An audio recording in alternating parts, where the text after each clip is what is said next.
molds that we already provide. Can you please open your drawer? For those having cakes, okay? For those having cakes only. Get all your tools except for the rectangle pan. Okay. Okay, then close it back. Okay. So, here's the thing. Hello po? Okay. Down, Sammy. Listen. Okay. Now, the 2 round spatulas is used for mixing your color. Okay. Then the pointed one is used to take out the cake out of the pan. So how to take out the cake out of the pan? Use lang or do lang up, down, circular motion. And then after, lift it over on your kulira. Okay, so that's the second step. The third step is mostly required for those having a classic cake or a big cake, like a premium cake. Okay, so here's the thing. Later on, we will provide you a cake board, like this. All you have to do is put an icing here, a thicker icing.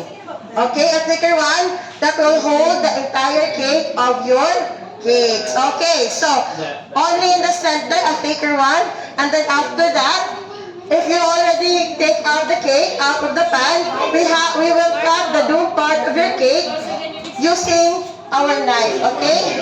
Okay, or the upper part. Okay, if this is already your cakes, then it has already been cut, so it should be placing upside down.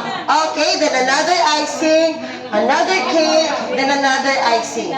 Okay, after that, stand by. Don't put icing first, because later on, some of the coaches, including me, we will put a dowel or a straw in the center of the cake that will serve as a support system for the entire cake so it won't fail. Okay.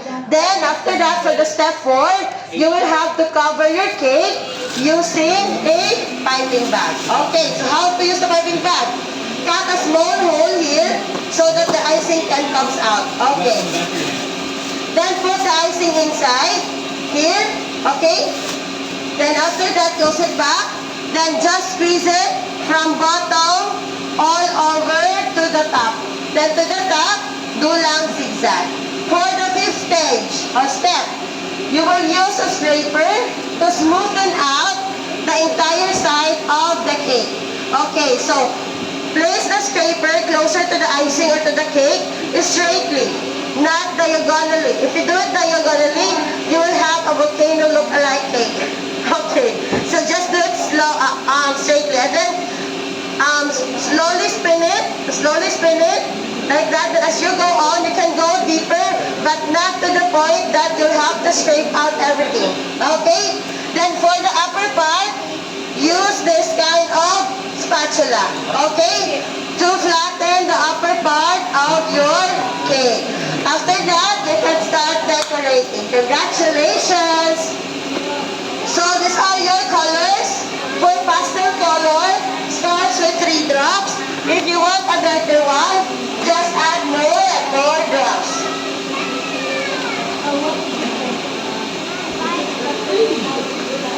Okay, divide your icing. Divide into 3, Sammy. You want different color. So for your decorations later, we have the piping tips here. That makes it. Get here.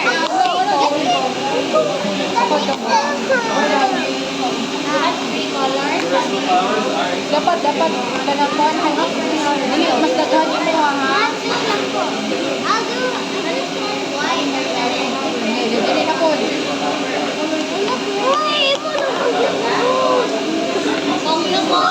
Ako rin nakuhaan ko kasi daghan pa ako. Oh, meron.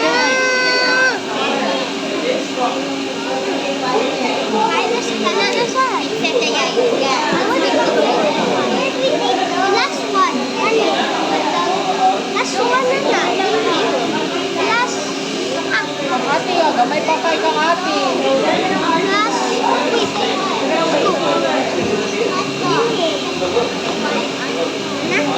Ma'am, pwede this po. Ito, sorry. Okay, put na chocolate. all over to your cookie. And then after you can, then after this, when you go from your, choose the